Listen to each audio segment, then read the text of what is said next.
This is The King in Yellow by Robert William Chambers, a work in the public domain. I. The animal paused on the threshold, interrogative, alert, ready for flight if necessary. 7 laid down his pallet and held out a hand of welcome. The cat remained motionless, her yellow eyes fastened upon 7. "Puss," he said, in his low, pleasant voice, "come in." The tip of her thin tail twitched uncertainly. "Come in," he said again. Apparently she found his voice reassuring, for she slowly settled upon all fours, her eyes still fastened upon him, her tail tucked under her gaunt flanks.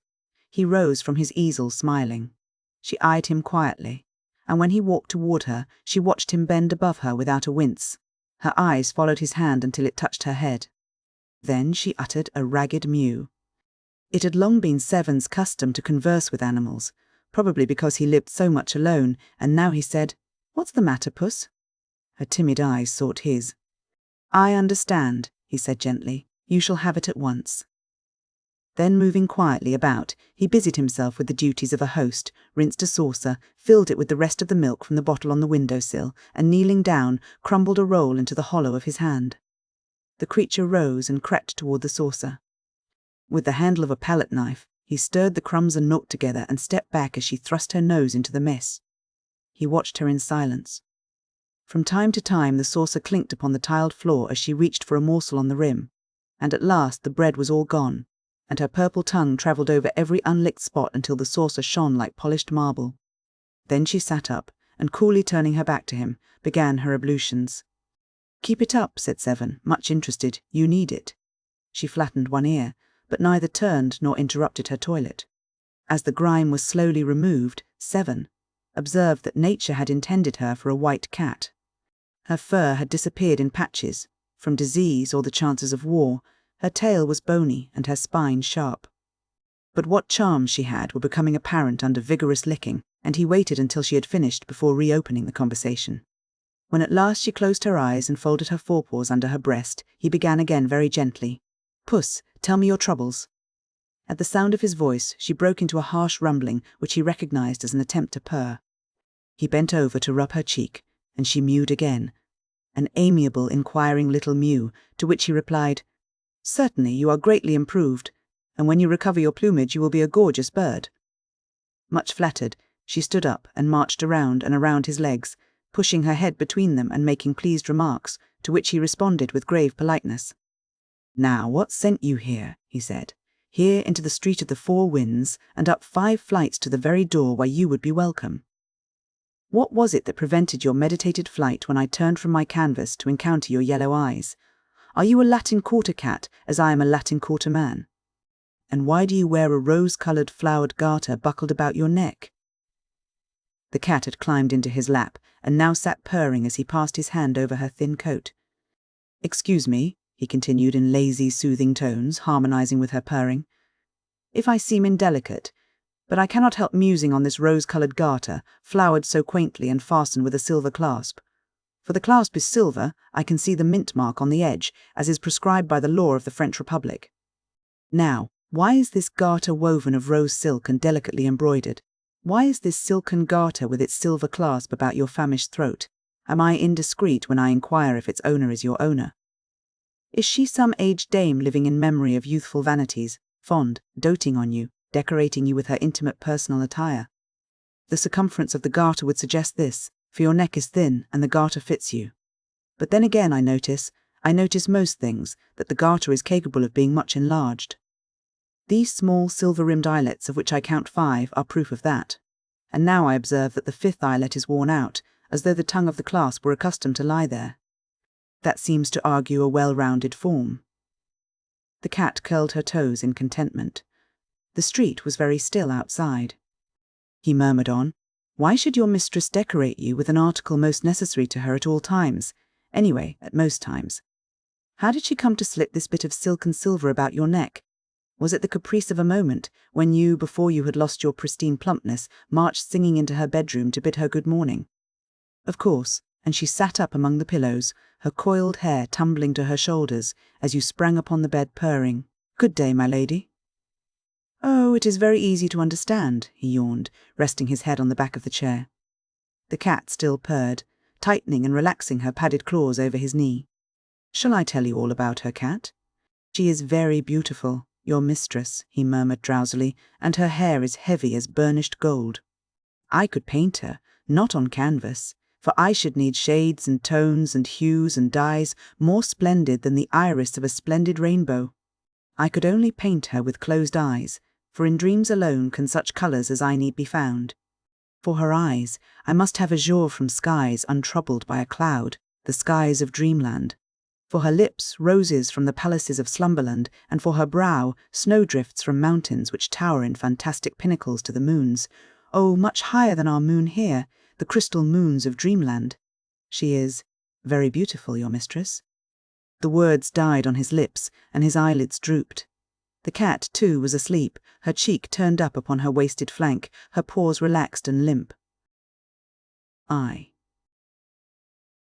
"It is fortunate," said Seven, sitting up and stretching, "that we have tided over the dinner hour, for I have nothing to offer you for supper but what may be purchased with 1 silver franc. The cat on his knee rose, arched her back, yawned, and looked up at him. "What shall it be? A roast chicken with salad? Oh, possibly you prefer beef, of course, and I shall try an egg and some white bread. Now for the wines. Milk for you? Good. I shall take a little water, fresh from the wood," with a motion toward the bucket in the sink. He put on his hat and left the room. A cat followed to the door, and after he had closed it behind him, she settled down, smelling at the cracks, and cocking one ear at every creak from the crazy old building. The door below opened and shut. The cat looked serious, for a moment doubtful, and her ears flattened in nervous expectation. Presently she rose with a jerk of her tail and started on a noiseless tour of the studio. She sneezed at a pot of turpentine, hastily retreating to the table, which she presently mounted, and having satisfied her curiosity concerning a roll of red modelling wax, returned to the door and sat down with her eyes on the crack over the threshold. Then she lifted her voice in a thin plaint. When Seven returned he looked grave, but the cat, joyous and demonstrative, marched around him, rubbing her gaunt body against his legs, driving her head enthusiastically into his hand, and purring until her voice mounted to a squeal. He placed a bit of meat, wrapped in brown paper, upon the table, and with a penknife cut it into shreds. The milk he took from a bottle which had served for medicine, and poured it into the saucer on the hearth. The cat crouched before it, purring and lapping at the same time. He cooked his egg and ate it with a slice of bread, watching her busy with the shredded meat, and when he had finished and had filled and emptied a cup of water from the bucket in the sink, he sat down, taking her into his lap, where she at once curled up and began her toilet. He began to speak again, touching her caressingly at times by way of emphasis. "Cat, I have found out where your mistress lives. It is not very far away. It is here, under this same leaky roof, but in the north wing which I had supposed was uninhabited. My janitor tells me this. By chance, he's almost sober this evening. The butcher on the Rue de Seine, where I bought your meat, knows you, and old Caban. The baker identified you with needless sarcasm. They tell me hard tales of your mistress which I shall not believe. They say she is idle and vain and pleasure-loving. They say she is harebrained and reckless." The little sculptor on the ground floor, who was buying rolls from old Caban, spoke to me tonight for the first time, although we have always bowed to each other. He said she was very good and very beautiful. He has only seen her once, and does not know her name. I thanked him. I don't know why I thanked him so warmly. Caban said, "Into this cursed street of the four winds. The four winds blow all things evil." The sculptor looked confused, but when he went out with his rolls, he said to me, "I am sure, monsieur, that she is as good as she is beautiful." The cat had finished her toilet, and now, springing softly to the floor, went to the door and sniffed. He knelt beside her, and unclasping the garter, held it for a moment in his hands. After a while he said, "There is a name engraved upon the silver clasp beneath the buckle. It is a pretty name, Sylvia Elven. Sylvia is a woman's name. Elven is the name of a town.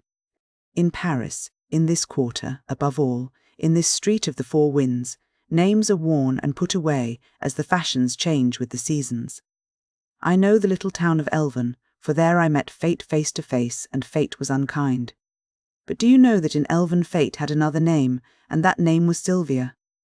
He replaced the garter, and stood up looking down at the cat crouched before the closed door. The name of Elven has a charm for me. It tells me of meadows and clear rivers. The name of Sylvia troubles me like perfume from dead flowers." The cat mewed. "Yes, yes," he said soothingly, "I will take you back. Your Sylvia is not my Sylvia. The world is wide, and Elven is not unknown. Yet in the darkness and filth of poorer Paris, in the sad shadows of this ancient house, these names are very pleasant to me." He lifted her in his arms and strode through the silent corridors to the stairs. Down 5 flights and into the moonlit court, past the little sculptor's den, and then again in at the gate of the north wing and up the worm-eaten stairs he passed until he came to a closed door.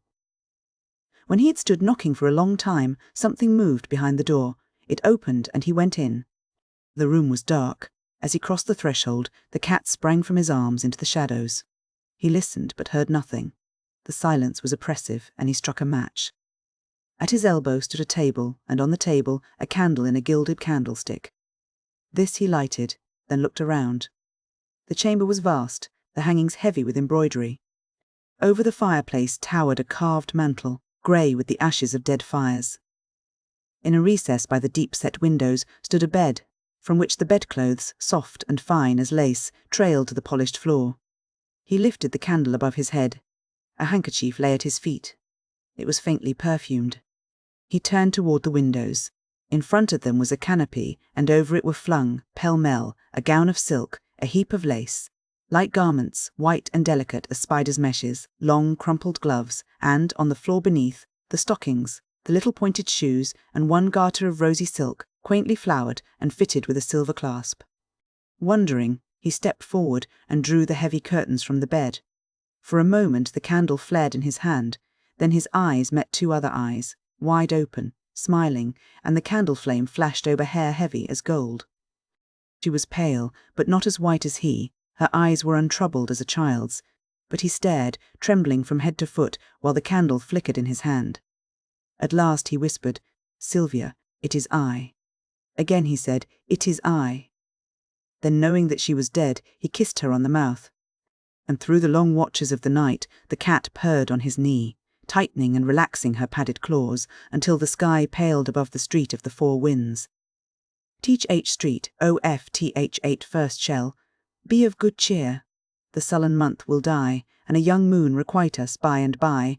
Look how the old one, meagre, bent and wan with age and fast, is fainting from the sky." 1. The room was already dark. The high roofs opposite cut off what little remained of the December daylight. The girl drew her chair nearer the window, and choosing a large needle, threaded it, knotting the thread over her fingers. Then she smoothed the baby garment across her knees, and bending, bit off the thread and drew the smaller needle from where it rested in the hem. When she had brushed away the stray threads and bits of lace, she laid it again over her knees caressingly. Then she slipped the threaded needle from her corsage and passed it through a button. But as the button spun down the thread, her hand faltered, the thread snapped, and the button rolled across the floor. She raised her head. Her eyes were fixed on a strip of waning light above the chimneys. From somewhere in the city came sounds like the distant beating of drums, and beyond, far beyond, a vague muttering, now growing, swelling, rumbling in the distance like the pounding of surf upon the rocks, now like the surf again, receding, growling, menacing. The cold had become intense. A bitter, piercing cold which strained and snapped at joist and beam and turned the slush of yesterday to flint. From the street below every sound broke sharp and metallic, the clatter of sabots, the rattle of shutters, or the rare sound of a human voice. The air was heavy, weighted with the black cold as with a pall. To breathe was painful, to move an effort. In the desolate sky there was something that wearied, in the brooding clouds, something that saddened. It penetrated the freezing city cut by the freezing river, the splendid city with its towers and domes, its quays and bridges, and its 1,000 spires. It entered the squares, it seized the avenues and the palaces, stole across bridges, and crept among the narrow streets of the Latin Quarter, grey under the grey of the December sky. Sadness, utter sadness. A fine icy sleet was falling, powdering the pavement with a tiny crystalline dust. It sifted against the window panes and drifted in heaps along the sill. The light at the window had nearly failed, and the girl bent low over her work. Presently she raised her head, brushing the curls from her eyes. "Jack? Dearest, don't forget to clean your palette." He said, "All right," and picking up the palette, sat down upon the floor in front of the stove. His head and shoulders were in the shadow, but the firelight fell across his knees and glimmered red on the blade of the palette knife. Full in the firelight beside him stood a colour box. On the lid was carved, +OJ. Trent, École des Beaux-Arts. Mary 1870. Pause. N. Pause. This inscription was ornamented with an American and a French flag. The sleet blew against the window panes, covering them with stars and diamonds, then, melting from the warmer air within, ran down and froze again in fern-like traceries. A dog whined, and the patter of small paws sounded on the zinc behind the stove. "Jack, dear, do you think Hercules is hungry?" The patter of paws was redoubled behind the stove. "He's whining," she continued nervously, "and if it isn't because he's hungry, it is because—" Her voice faltered. A loud humming filled the air, the windows vibrated. "Oh, Jack!" she cried, "another!" but her voice was drowned in the scream of a shell tearing through the clouds overhead. "That is the nearest yet," she murmured. "Oh, no," he answered cheerfully. "It probably fell way over by Montmartre." And as she did not answer, he said again with exaggerated unconcern, "They wouldn't take the trouble to fire at the Latin Quarter. Anyway, they haven't a battery that can hurt it." After a while she spoke up brightly. "Jack, dear, when are you going to take me to see Monsieur West's statues?" "I will bet," he said, throwing down his palette and walking over to the window beside her, "that Colette has been here today." "Why?" she asked, opening her eyes very wide. Then, "Oh, it's too bad. Really, men are tiresome when they think they know everything. And I warn you that if Monsieur West is vain enough to imagine that Colette, from the north another shell came whistling and quavering through the sky, passing above them with long-drawn screech which left the windows singing. That," he blurted out, "was too near for comfort." They were silent for a while, then he spoke again gaily, "Go on, Sylvia, and whither poor West." But she only sighed, "Oh dear, I can never seem to get used to the shells." He sat down on the arm of the chair beside her. Her scissors fell jingling to the floor. She tossed the unfinished frock after them, and putting both arms about his neck, drew him down into her lap. "Don't go out tonight, Jack," he kissed her uplifted face. "You know I must. Don't make it hard for me. But when I hear the shells and know you are out in the city, but they all fall in Montmartre. They may all fall in the Beaux-Arts. You said yourself that 2 struck the Quai d'Orsay, mere accident. Jack, have pity on me. Take me with you. And who will there be to get dinner?" She rose and flung herself on the bed. "Oh, I can't get used to it, and I know you must go, but I beg you not to be late to dinner. If you knew what I suffer." I cannot help it, and you must be patient with me, dear," he said. "It is as safe there as it is in our own house." She watched him fill for her the alcohol lamp, and when he had lighted it and had taken his hat to go, she jumped up and clung to him in silence. After a moment he said, "Now, Sylvia, remember my courage is sustained by yours. Come, I must go." She did not move, and he repeated, "I must go." Then she stepped back, and he thought she was going to speak and waited, but she only looked at him, and, a little impatiently, he kissed her again, saying, "Don't worry, dearest." When he had reached the last flight of stairs on his way to the street, a woman hobbled out of the house. Keeper's Lodge waving a letter and calling, "Monsieur Jack! Monsieur Jack! This was left by Monsieur Fallowby." He took the letter, and leaning on the threshold of the lodge, read it. "Dear Jack, I believe Braith is dead broke, and I'm sure Fallowby is. Braith swears he isn't, and Fallowby swears he is, so you can draw your own conclusions. I've got a scheme for a dinner, and if it works, I will let you fellows in. Yours faithfully, West. P.S. Fallowby has shaken Hartman and his gang. Thank the Lord. There is something rotten there, or it may be he's only a miser. P.P.S. I'm more desperately in love than ever, but I'm sure she does not care a straw for me." "All right," said Trent with a smile to the concierge. "But tell me, how is Papa Cotard?" The old woman shook her head and pointed to the curtained bed in the lodge. "Père Cotard," he cried cheerily, "how goes the wound today?" He walked over to the bed and drew the curtains. An old man was lying among the tumbled sheets. "Better," smiled Trent. "Better," repeated the man wearily, and, after a pause, "Have you any news, Monsieur Jack? I haven't been out today. I will bring you any rumour I may hear, though goodness knows I've got enough of rumours," he muttered to himself. Then aloud, "Cheer up, You're looking better? And the sortie? Oh, the sortie. That's for this week. General Trochu sent orders last night. It will be terrible. It will be sickening, thought Trent as he went not into the street and turned the corner toward the Rue de Seine. Slaughter, slaughter, phew, I'm glad I'm not going. The street was almost deserted. A few women muffled in tattered military capes crept along the frozen pavement, and a wretchedly clad gamin hovered over the sewer hole on the corner of the boulevard. A rope around his waist held his rags together. From the rope hung a rat, still warm and bleeding. There's another in there, he yelled at Trent. I hit him, but he got away. Trent crossed the street and asked, how much? 2 francs for a quarter of a fat one. That's what they give at the Saint-Germain market. A violent fit of coughing interrupted him, but he wiped his face with the palm of his hand and looked cunningly at Trent. Last week you could buy a rat for 6 francs. But, and here he swore vilely, the rats have quit the Rue de Seine, and they kill them now over by the new hospital. I'll let you have this for 7 francs. I can sell it for 10 in the Isle St. Louis. You lie, said Trent, and let me tell you that if you try to swindle anybody in this quarter, the people will make short work of you and your rats. He stood a moment eyeing the gamin, who pretended to snivel. Then he tossed him a franc, laughing. The child caught it, and thrusting it into his mouth, wheeled about to the sewer hole. For a second he crouched, motionless, alert, his eyes on the bars of the drain. Then leaping forward he hurled a stone into the gutter, and Trent left him to finish a fierce grey rat that writhed squealing at the mouth of the sewer. Suppose Braith should come to that, he thought, poor little chap. And hurrying, he turned in the dirty passage des Beaux-Arts and entered the 3rd house to the left. Monsieur is at home, quavered the old concierge. Home?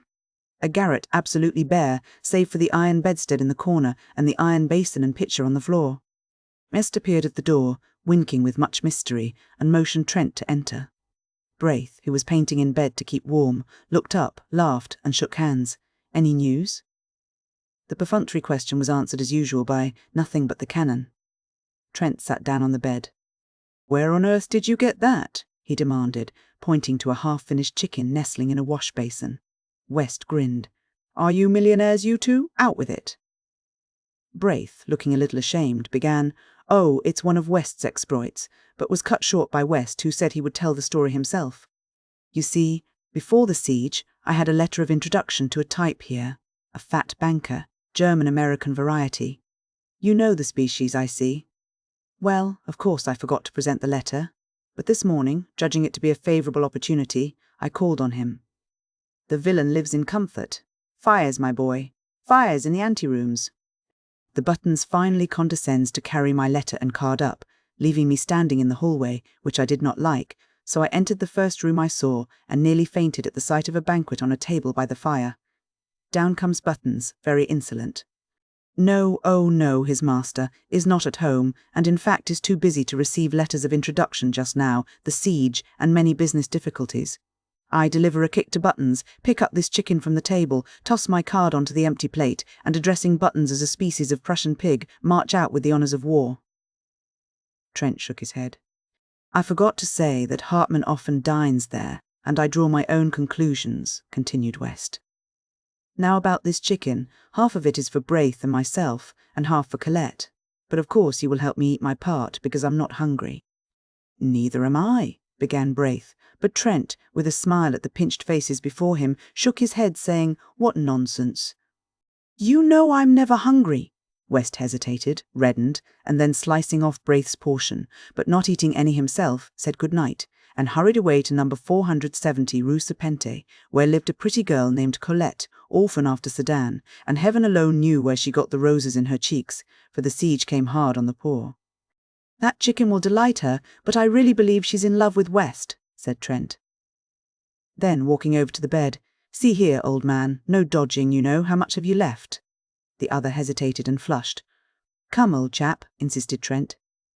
Braith drew a purse from beneath his bolster and handed it to his friend with a simplicity that touched him. 7 sons, he counted. You make me tired. Why on earth don't you come to me? I take it DDL, Braith. How many times must I go over the same thing and explain to you that because I have money it is my duty to share it, and your duty and the duty of every American to share it with me?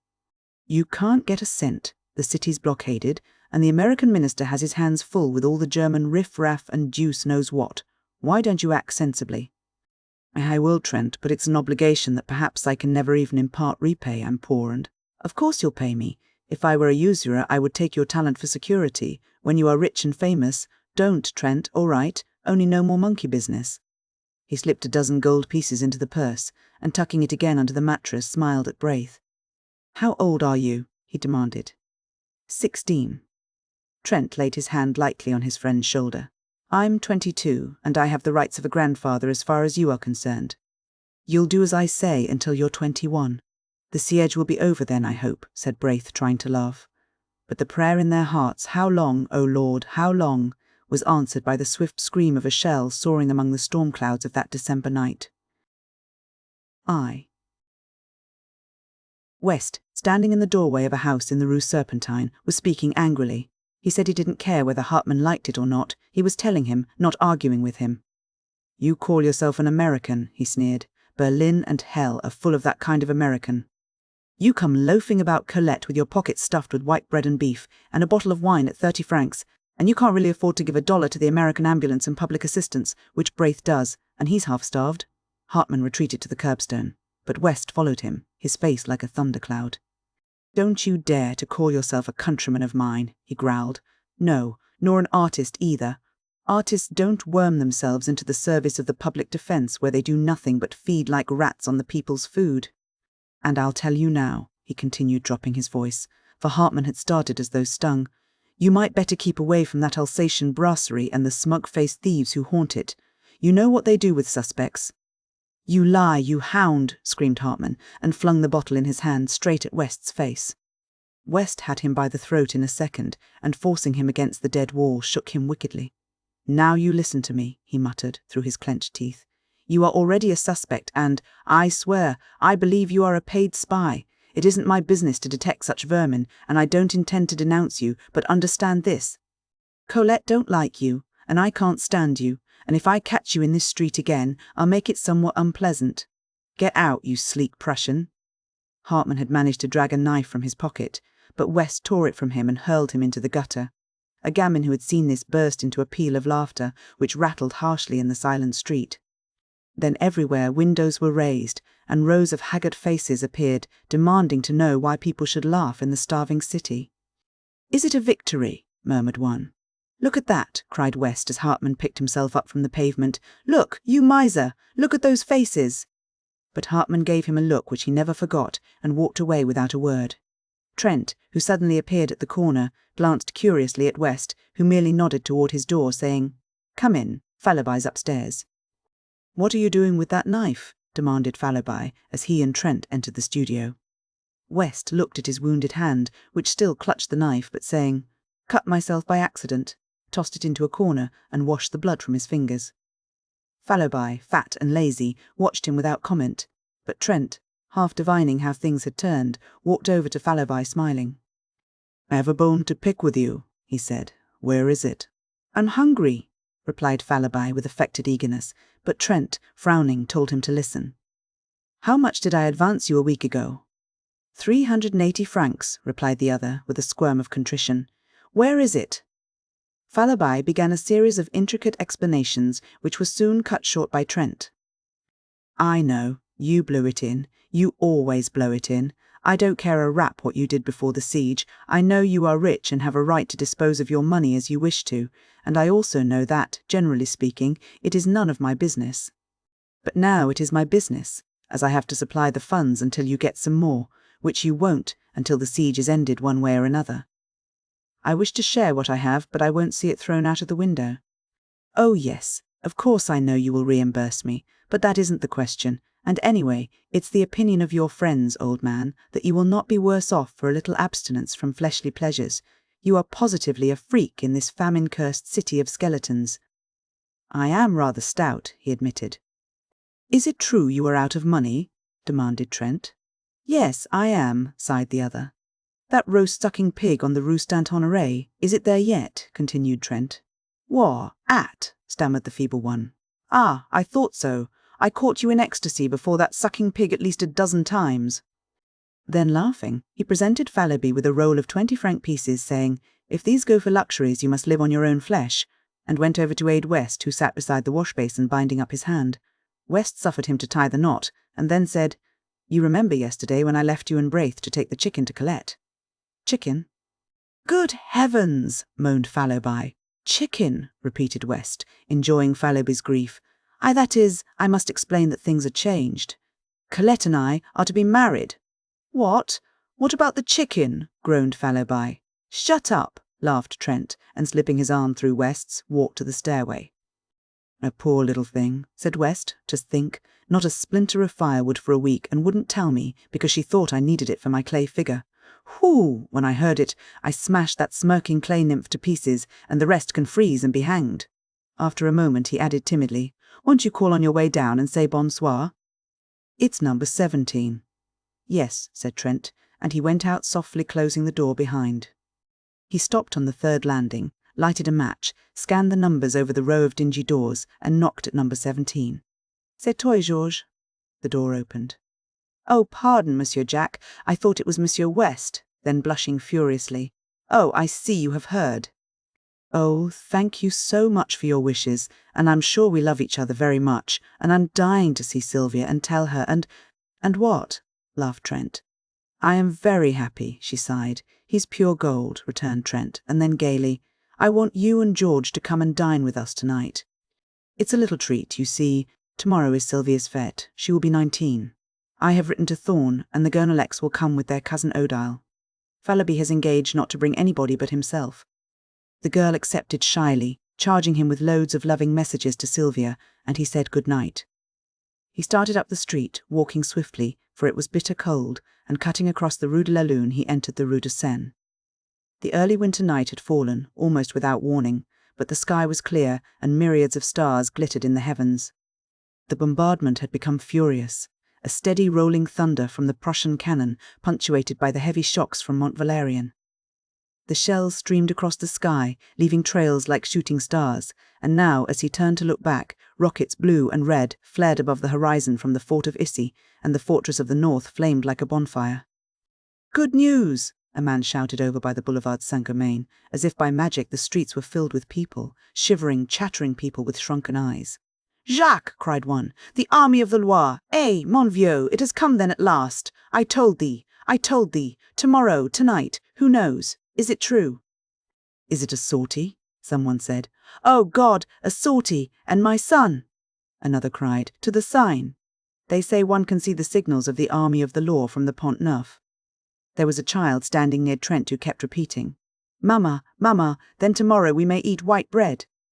And beside him, an old man swaying, stumbling, his shriveled hands crushed to his breast, muttering as if insane. Could it be true? Who has heard the news? The shoemaker on the Rue de Bussy had it from a mobile who had heard a franc-tireur repeat it to a captain of the National Guard. Trent followed the throng surging through the Rue de Seine to the river. Rocket after rocket clove the sky, and now, from Montmartre, the cannon clanged, and the batteries on Montparnasse joined in with a crash. The bridge was packed with people. Trent asked, "Who has seen the signals of the army of the Loire?" "We are waiting for them," was the reply. He looked toward the north. Suddenly, the huge silhouette of the Arc de Triomphe sprang into black relief against the flash of a cannon. The boom of the gun rolled along the quay, and the old bridge vibrated. Again, over by the Point du Jour, a flash and heavy explosion shook the bridge, and then the whole eastern bastion of the fortifications blazed and crackled, sending a red flame into the sky.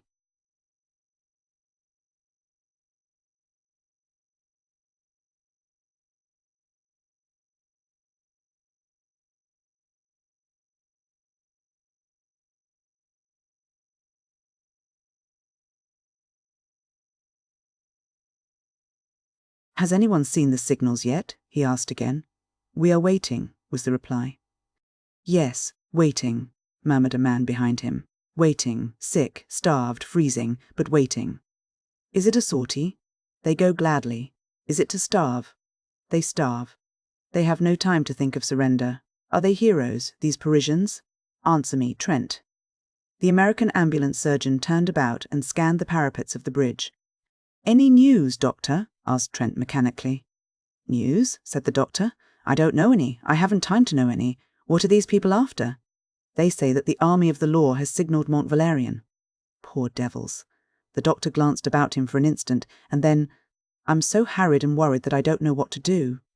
After the last sortie, we had the work of 50 ambulances on our poor little corps. Tomorrow there's another sortie, and I wish you fellows could come over to headquarters. We may need volunteers. How is Madam?" he added abruptly. "Well," replied Trent, "but she seems to grow more nervous every day." "I ought to be with her now." "Take care of her," said the doctor. Then with a sharp look at the people, "I can't stop now, good night." And he hurried away muttering, "Poor devils." And Trent leaned over the parapet and blinked at the black river surging through the arches. Dark objects, carried swiftly on the breast of the current, struck with a grinding, tearing noise against the stone piers, spun around for an instant, and hurried away into the darkness. The ice from the Marne. As he stood staring into the water, a hand was laid on his shoulder. "Hello, Southwark," he cried, turning around. "This is a queer place for you. Trent, I have something to tell you. Don't stay here. Don't believe in the Army of the Loire." And the attaché of the American legation slipped his arm through Trent's and drew him toward the Louvre. "Then it's another lie," said Trent bitterly. "Worse. We know at the legation. I can't speak of it. But that's not what I have to say. Something happened this afternoon. The Alsatian brasserie was visited, and an American named Hartmann has been arrested. Do you know him? I know a German who calls himself an American. His name is Hartmann. Well, he was arrested about 2 hours ago. They mean to shoot him. What? Of course we at the legation can't allow them to shoot him offhand, but the evidence seems conclusive. Is he a spy? Well, the papers seized in his rooms are pretty damning proofs, and besides he was caught, they say, swindling the Public Food Committee. He drew rations for 50, how, I don't know. He claims to be an American artist here, and we have been obliged to take notice of it at the legation. It's a nasty affair." "To cheat the people at such a time is worse than robbing the poor box," cried Trent angrily. "Let them shoot him. He's an American citizen." "Yes, oh yes," said the other with bitterness. "American citizenship is a precious privilege when every goggle-eyed German," his anger choked him. Southwark shook hands with him warmly. "It can't be helped. We must own the carrion." "I am afraid you may be called upon to identify him as an American artist," he said with the ghost of a smile on his deep-lined face, and walked away through the Cours Lorraine. Trent swore silently for a moment, and then drew out his watch. 7 o'clock. Sylvia will be anxious, he thought, and hurried back to the river. The crowd still huddled shivering on the bridge, a sombre, pitiful congregation, peering out into the night for the signals of the Army of the Loire, and their hearts beat time to the pounding of the guns, their eyes lighted with each flash from the bastions, and hope rose with the drifting rockets. A black cloud hung over the fortifications. From horizon to horizon the cannon smoke stretched in wavering bands, now capping the spires and domes with cloud, now blowing in streamers and shreds along the streets, now descending from the housetops, enveloping quays, bridges and river, in a sulphurous mist. And through the smoke, Paul the lightning of the cannon played, while from time to time a rift above showed a fathomless black vault set with stars. He turned again into the Rue de Seine, that sad abandoned street, with its rows of closed shutters and desolate ranks of unlighted lamps. He was a little nervous, and wished once or twice for a revolver, but the slinking forms which passed him in the darkness were too weak with hunger to be dangerous, he thought, and he passed on unmolested to his doorway. But there somebody sprang at his throat. Over and over the icy pavement he rolled with his assailant, tearing at the noose about his neck, and then with a wrench sprang to his feet. "Get up," he cried to the other. Slowly, and with great deliberation, a small gamin picked himself out of the gutter and surveyed Trent with disgust. "That's a nice clean trick," said Trent, "a whelp of your age. You'll finish against a dead wall. Give me that cord." The urchin handed him the noose without a word. Trent struck a match and looked at his assailant. It was the rat-killer of the day before. I thought so," he muttered. "Teens, said toy," said the gamin tranquilly. The impudence, the overpowering audacity of the ragamuffin took Trent's breath away. "Do you know, you young strangler," he gasped, "that they shoot thieves of your age?" The child turned a passionless face to Trent. "Shoot, then." That was too much, and he turned on his heel and entered his hotel. Groping up the unlighted stairway, he at last reached his own landing and felt about in the darkness for the door. From his studio came the sound of voices, West's hearty laugh, and Fallowby's chuckle, and at last he found the knob, and pushing back the door, stood a moment confused by the light. "Hello, Jack," cried West. "You're a pleasant creature, inviting people to dine and letting them wait. Here's Fallowby weeping with hunger." Shut up, observed the latter. Perhaps he's been out to buy a turkey. He's been out garroting, look at his noose, laughed Gernalek. So now we know where you get your cash, added West. Vive le coup du Père François. Trent shook hands with everybody and laughed at Sylvia's pale face. I didn't mean to be late. I stopped on the bridge a moment to watch the bombardment. Were you anxious, Sylvia? She smiled and murmured, Oh, no. But her hand dropped into his and tightened convulsively. To the table, shouted Fallowby, and uttered a joyous whoop. Take it easy, observed Thorne with a remnant of manners. You are not the host, you know. Marie Guernalec, who had been chattering with Colette, jumped up and took Thorne's arm, and Monsieur Guernalec drew Odile's arm through his. Trent, bowing gravely, offered his own arm to Colette, West took in Sylvia, and Fallowby hovered anxiously in the rear. You march around the table 3 times singing the Marseillaise, explained Sylvia, and Monsieur Fallowby pounds on the table and beats time. Fallowby suggested that they could sing after dinner, but his protest was drowned in the ringing chorus, Aux armes, formez vos bataillons. Around the room they marched singing, Marchons! Marchons! With all their might, while Fallowby with very bad grace hammered on the table, consoling himself a little with the hope that the exercise would increase his appetite. Hercules, the black and tan, fled under the bed, from which retreat he yapped and whined until dragged out by Guernalec and placed in Odile's lap.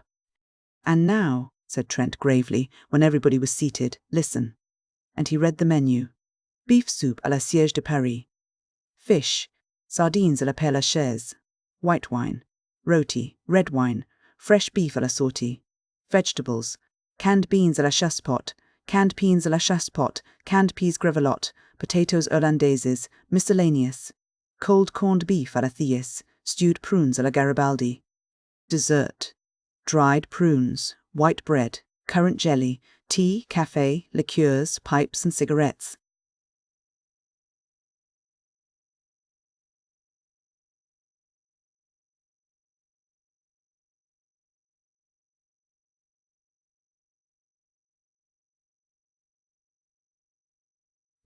Fallowby applauded frantically, and Sylvia served the soup. Isn't it delicious? Sighed Odile. Marie Guernalec sipped her soup in rapture. Not at all like horse, and I don't care what they say, horse doesn't taste like beef, whispered Colette to West. Fallowby, who had finished, began to caress his chin and eye the tureen. Have some more, old chap? Inquired Trent. Monsieur Fallowby cannot have any more, announced Sylvia. I am saving this for the concierge. Fallowby transferred his eyes to the fish. The sardines, hot from the grill, were a great success. While the others were eating, Sylvia ran downstairs with the soup for the old concierge and her husband, and when she hurried back, flushed and breathless, and had slipped into her chair with a happy smile at Trent, that young man arose, and silence fell over the table. For an instant he looked at Sylvia, and thought he had never seen her so beautiful. You all know, he began, that today is my wife's 19th birthday. Fallowby, bubbling with enthusiasm, waved his glass in circles about his head to the terror of Odile and Colette, his neighbours and Thorne. West and Guernalec refilled their glasses 3 times before the storm of applause which the toast of Sylvia had provoked subsided. 3 times the glasses were filled and emptied to Sylvia, and again to Trent, who protested. This is irregular, he cried. The next toast is to the twin republics, France and America. To the republics, they cried, and the toast was drunk amid shouts of Vive la France! Vive l'Amérique! Vive la nation! Then Trent, with a smile at West, offered the toast to a happy pair, and everybody understood, and Sylvia leaned over and kissed Colette, while Trent bowed to West. The beef was eaten in comparative calm, but when it was finished, and a portion of it set aside for the old people below, Trent cried, Drink to Paris! May she rise from her ruins and crush the invader! And the cheers rang out, drowning for a moment the monotonous thunder of the Prussian guns. Pipes and cigarettes were lighted, and Trent listened an instant to the animated chatter around him, broken by ripples of laughter from the girls or the mellow chuckle of Fallowby. Then he turned to West. There is going to be a sortie tonight, he said. I saw the American ambulance surgeon just before I came in, and he asked me to speak to you fellows. Any aid we can give him will not come amiss.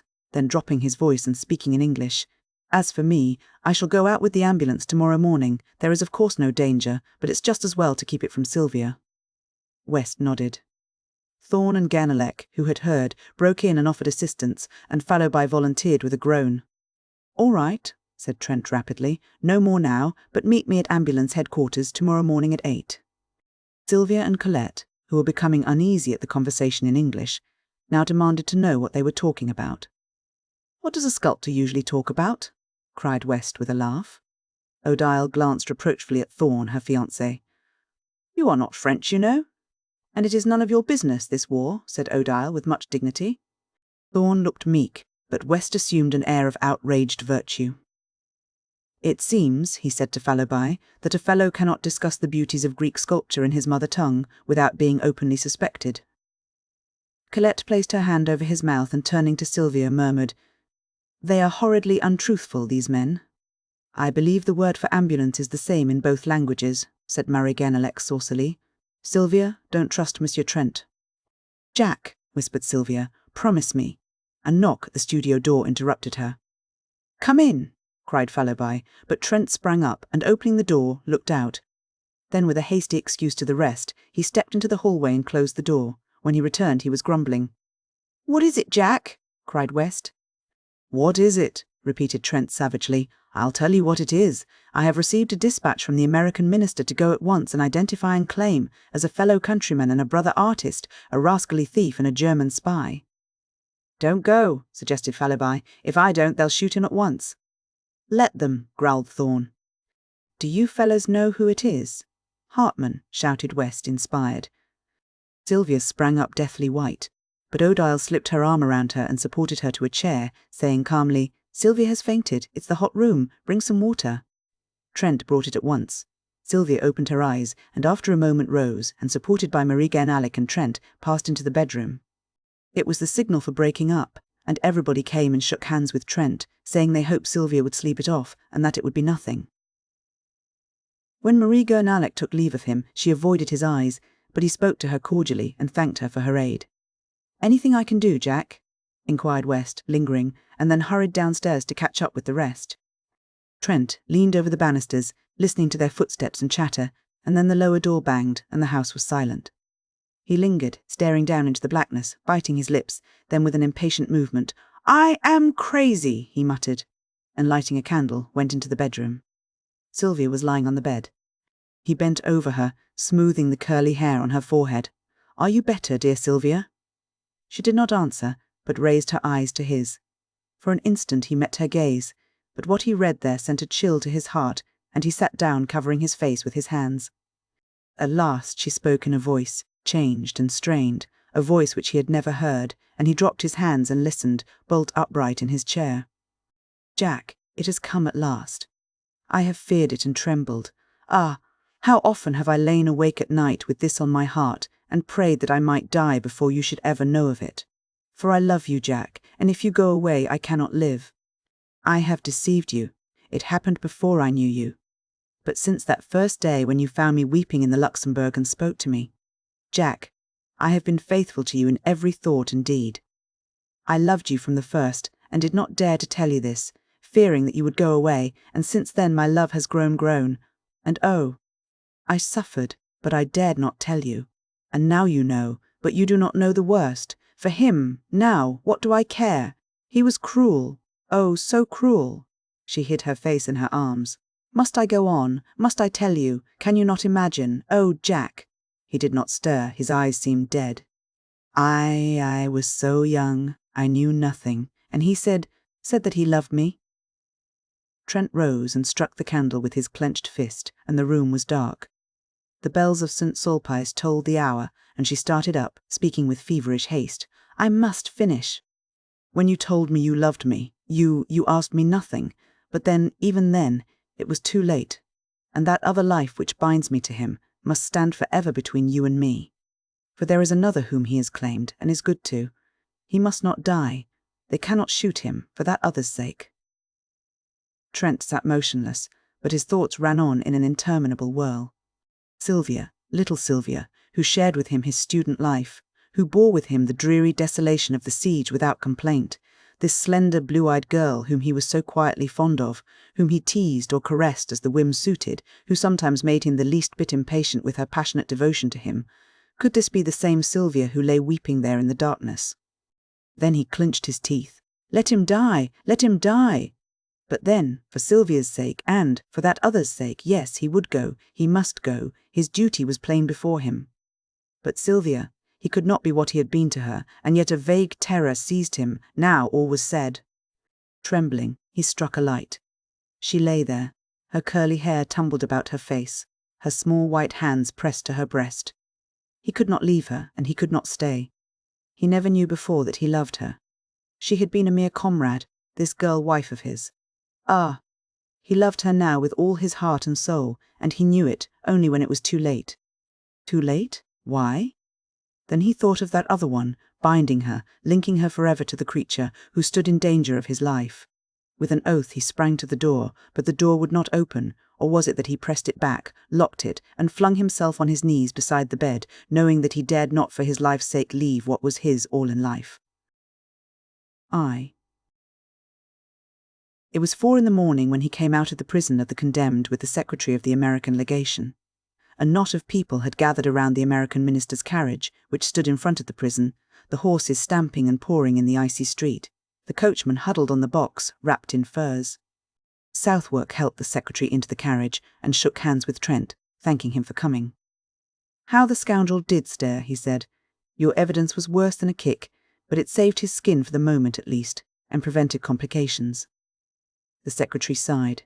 "We have done our part. Now let them prove him a spy, and we wash our hands of him. Jump in, Captain. Come along, Trent. I have a word to say to Captain Southwark. I won't detain him," said Trent hastily, and dropping his voice. "Southwark, help me now. You know the story from the blackguard. You know the child is at his rooms. Get it, and take it to my own apartment, and if he is shot, I will provide a home for it." "I understand," said the captain gravely. "Will you do this at once?" "At once," he replied. Their hands met in a warm clasp, and then Captain Southwark climbed into the carriage, motioning Trent to follow, but he shook his head, saying, "Goodbye," and the carriage rolled away. He watched the carriage to the end of the street, then started toward his own quarter, but after a step or two hesitated, stopped, and finally turned away in the opposite direction. Something, perhaps it was the sight of the prisoner he had so recently confronted, nauseated him. He felt the need of solitude and quiet to collect his thoughts. The events of the evening had shaken him terribly, but he would walk it off, forget, bury everything, and then go back to Sylvia. He started on swiftly, and for a time the bitter thoughts seemed to fade, but when he paused at last, breathless, under the Arc de Triomphe, the bitterness and the wretchedness of the whole thing, yes, of his whole misspent life, came back with a pang. Then the face of the prisoner, stamped with the horrible grimace of fear, grew in the shadows before his eyes. Sick at heart, he wandered up and down under the great arc, striving to occupy his mind, peering up at the sculptured cornices to read the names of the heroes and battles which he knew were engraved there. But always the ashen face of Hartmann followed him, grinning with terror. Or was it terror? Was it not triumph? At the thought he leaped like a man who feels a knife at his throat, but after a savage tramp around the square, came back again and sat down to battle with his misery. The air was cold, but his cheeks were burning with angry shame. Shame? Why? Was it because he had married a girl whom chance had made a mother? Did he love her? Was this miserable bohemian existence, then, his end and aim in life? He turned his eyes upon the secrets of his heart and read an evil story, the story of the past. And he covered his face for shame, while, keeping time to the dull pain throbbing in his head, his heart beat out the story for the future. Shame and disgrace. Roused at last from a lethargy which had begun to numb the bitterness of his thoughts, he raised his head and looked about. A sudden fog had settled in the streets. The arches of the Arc were choked with it. He would go home. A great horror of being alone seized him. But he was not alone. The fog was peopled with phantoms. All around him in the mist they moved, drifting through the arches in lengthening lines, and vanished, while from the fog others rose up, swept past and were engulfed. He was not alone, for even at his side they crowded, touched him, swarmed before him, beside him, behind him, pressed him back, seized, and bore him with them through the mist. Down a dim avenue, through lanes and alleys white with fog, they moved, and if they spoke their voices were dull as the vapour which shrouded them. At last in front, a bank of masonry and earth, cut by a massive iron-barred gate, towered up in the fog. Slowly and more slowly they glided, shoulder to shoulder and thigh to thigh. Then all movement ceased. A sudden breeze stirred the fog. It wavered and eddied. Objects became more distinct. A pallor crept above the horizon, touching the edges of the watery clouds, and drew dull sparks from 1,000 bayonets. Bayonets. They were everywhere, cleaving the fog or flowing beneath it in rivers of steel. High on the wall of masonry and earth a great gun loomed, and around it figures moved in silhouettes. Below, a broad torrent of bayonets swept through the iron-barred gateway, out into the shadowy plain. It became lighter. Faces grew more distinct among the marching masses, and he recognized one. "You, Philip!" The figure turned its head. Trent cried, "Is there room for me?" But the other only waved his arm in a vague adieu and was gone with the rest. Presently, the cavalry began to pass, squadron on squadron, crowding out into the darkness, then many cannon, then an ambulance, then again the endless lines of bayonets. Beside him, a cuirassier sat on his steaming horse, and in front, among a group of mounted officers, he saw a general, with the astrakhan collar of his dolman turned up about his bloodless face. Some women were weeping near him, and one was struggling to force a loaf of black bread into a soldier's haversack. The soldier tried to aid her, but the sack was fastened, and his rifle bothered him, so Trent held it, while the woman unbuttoned the sack and forced in the bread, now all wet with her tears. The rifle was not heavy. Trent found it wonderfully manageable. Was the bayonet sharp? He tried it. Then a sudden longing, a fierce, imperative desire took possession of him. "Chouette!" cried a gamin, clinging to the barred gate. "Encore toi, mon vieux?" Trent looked up, and the rat-killer laughed in his face. But when the soldier had taken the rifle again, and thanking him, ran hard to catch his battalion, he plunged into the throng about the gateway. "Are you going?" he cried to a marine who sat in the gutter bandaging his foot. "Yes." Then a girl, a mere child, caught him by the hand and led him into the café which faced the gate. The room was crowded with soldiers, some, white and silent, sitting on the floor, others groaning on the leather-covered settees. The air was sour and suffocating. "Choose," said the girl with a little gesture of pity. "They can't go." In a heap of clothing on the floor he found a capote and kepi. She helped him buckle his knapsack, cartridge box and belt, and showed him how to load the chassepot rifle, holding it on her knees. When he thanked her, she started to her feet. "You are a foreigner." "American," he said, moving toward the door, but the child barred his way. "I am a Breton. My father is up there with the cannon of the marine. He will shoot you if you are a spy." They faced each other for a moment. Then, sighing, he bent over and kissed the child. "Pray for France, little one," he murmured, and she repeated with a pale smile, "For France and you, beau monsieur." He ran across the street and through the gateway. Once outside, he edged into line and shouldered his way along the road. A corporal passed, looked at him, repassed, and finally called an officer. "You belong to the 60th, growled the corporal, looking at the number on his kepi. "We have no use for franc-tireurs," added the officer, catching sight of his black trousers. "I wish to volunteer in place of a comrade," said Trent, and the officer shrugged his shoulders and passed on. Nobody paid much attention to him, one or two merely glancing at his trousers. The road was deep with slush and mud, ploughed and torn by wheels and hoofs. A soldier in front of him wrenched his foot in an icy rut and dragged himself to the edge of the embankment groaning. The plain on either side of them was grey with melting snow. Here and there behind dismantled hedge, rows stood wagons, bearing white flags with red crosses. Sometimes the driver was a priest in rusty hat and gown, sometimes a crippled mobile. Once they passed a wagon driven by a sister of charity. Silent, empty houses with great rents in their walls, and every window blank, huddled along the road. Further on, within the zone of danger, nothing of human habitation remained except here and there a pile of frozen bricks or a blackened cellar choked with snow. For some time Trent had been annoyed by the man behind him, who kept treading on his heels. Convinced at last that it was intentional, he turned to remonstrate and found himself face to face with a fellow student from the Beaux-Arts. Trent stared. "I thought you were in the hospital." The other shook his head, pointing to his bandaged jaw. "I see, you can't speak. Can I do anything?" The wounded man rummaged in his haversack and produced a crust of black bread. "He can't eat it, his jaw is smashed, and he wants you to chew it for him," said the soldier next to him. Trent took the crust, and grinding it in his teeth morsel by morsel, passed it back to the starving man. From time to time mounted orderlies sped to the front, covering them with slush. It was a chilly, silent march through sodden meadows wreathed in fog. Along the railroad embankment across the ditch, another column moved parallel to their own. Trent watched it, a somber mass, now distinct, now vague, now blotted out in a puff of fog. Once for half an hour he lost it, but when again it came into view, he noticed a thin line detach itself from the flank, and bellying in the middle, swing rapidly to the west.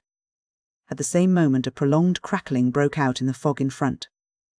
Other lines began to slow off from the column, swinging east and west, and the crackling became continuous.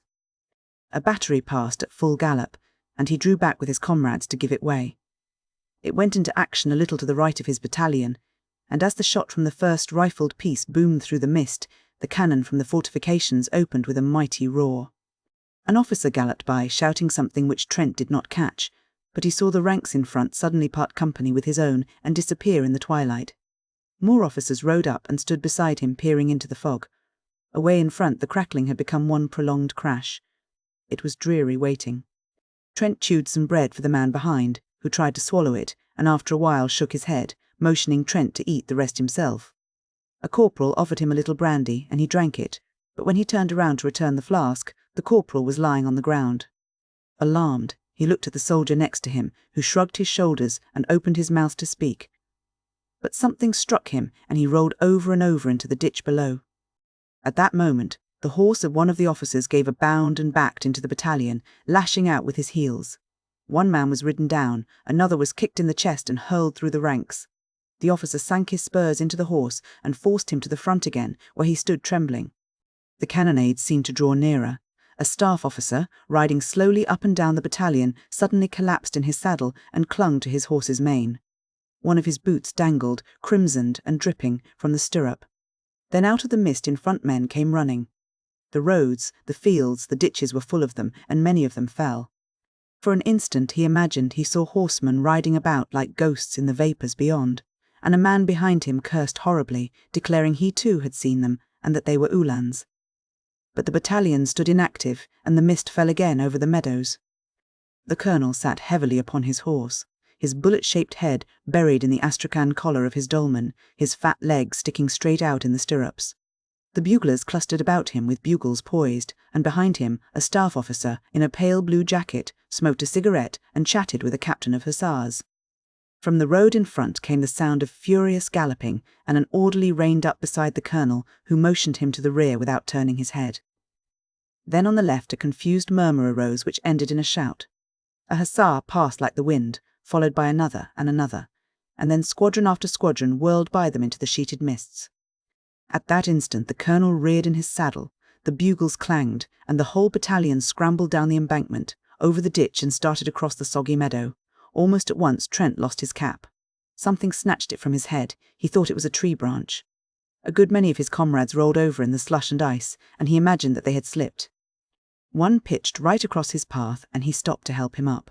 But the man screamed when he touched him, and an officer shouted, "Forward! Forward!" So he ran on again. It was a long jog through the mist, and he was often obliged to shift his rifle.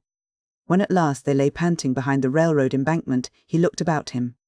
He had felt the need of action, of a desperate physical struggle, of killing and crushing. He had been seized with a desire to fling himself among masses and tear right and left. He longed to fire, to use the thin, sharp bayonet on his chasspot. He had not expected this.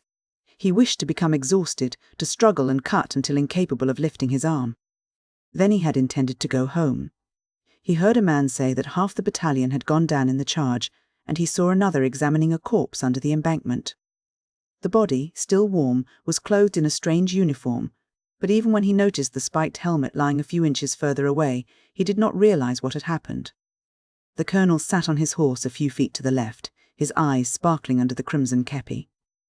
Trent heard him reply to an officer, "I can hold it, but another charge, and I won't have enough men left to sound a bugle."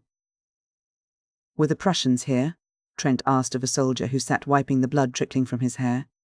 "Yes, the hussars cleaned them out. We caught their crossfire." "We are supporting a battery on the embankment," said another. Then the battalion crawled over the embankment and moved along the lines of twisted rails. Trent rolled up his trousers and tucked them into his woolen socks, but they halted again, and some of the men sat down on the dismantled railroad track. Trent looked for his wounded comrade from the Beaux-Arts. He was standing in his place, very pale. The cannonade had become terrific. For a moment the mist lifted. He caught a glimpse of the 1st Battalion motionless on the railroad track in front, of regiments on either flank, and then, as the fog settled again, the drums beat, and the music of the bugles began away on the extreme left. A restless movement passed among the troops. The colonel threw up his arm, the drums rolled, and the battalion moved off through the fog. They were near the front now, for the battalion was firing as it advanced. Ambulances galloped along the base of the embankment to the rear, and the hussars passed and repassed like phantoms. They were in the front at last, for all about them was movement and turmoil, while from the fog close at hand came cries and groans and crashing volleys. Shells fell everywhere, bursting along the embankment, splashing them with frozen slush. Trent was frightened. He began to dread the unknown, which lay there crackling and flaming in obscurity. The shock of the cannon sickened him.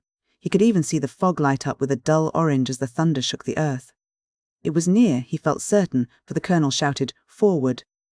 And the 1st Battalion was hastening into it. He felt its breath, he trembled but hurried on. A fearful discharge in front terrified him.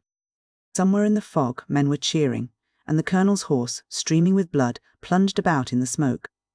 Another blast and shock, right in his face, almost stunned him, and he faltered. All the men to the right were down.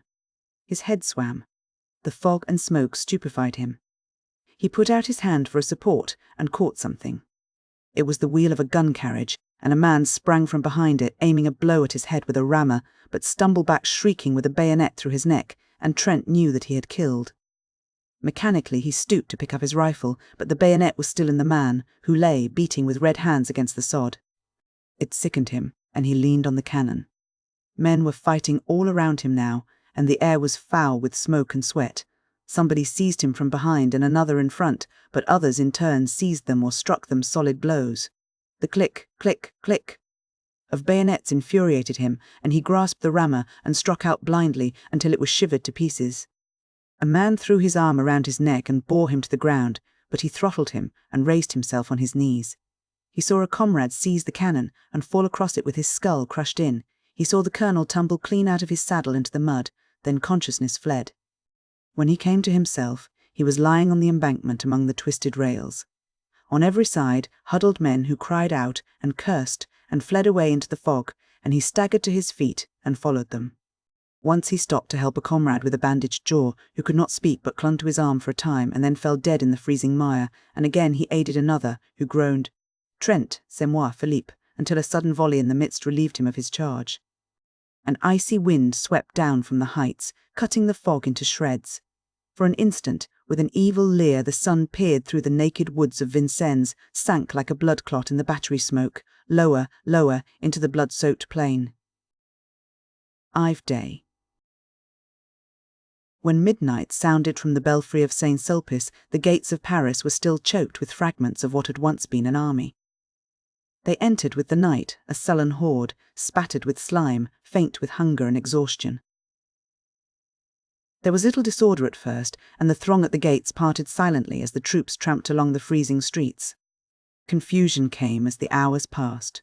Swiftly and more swiftly, crowding squadron after squadron and battery on battery, horses plunging and caissons jolting, the remnants from the front surged through the gates, a chaos of cavalry and artillery struggling for the right of way. Close upon them stumbled the infantry, here a skeleton of a regiment marching with a desperate attempt at order. There, a riotous mob of mobiles crushing their way to the streets, then a turmoil of horsemen, cannon, troops without, officers without men, then again a line of ambulances, the wheels groaning under their heavy loads. Dumb with misery, the crowd looked on. All through the day the ambulances had been arriving, and all day long the ragged throng whimpered and shivered by the barriers. At noon the crowd was increased, tenfold, filling the squares about the gates and swarming over the inner fortifications.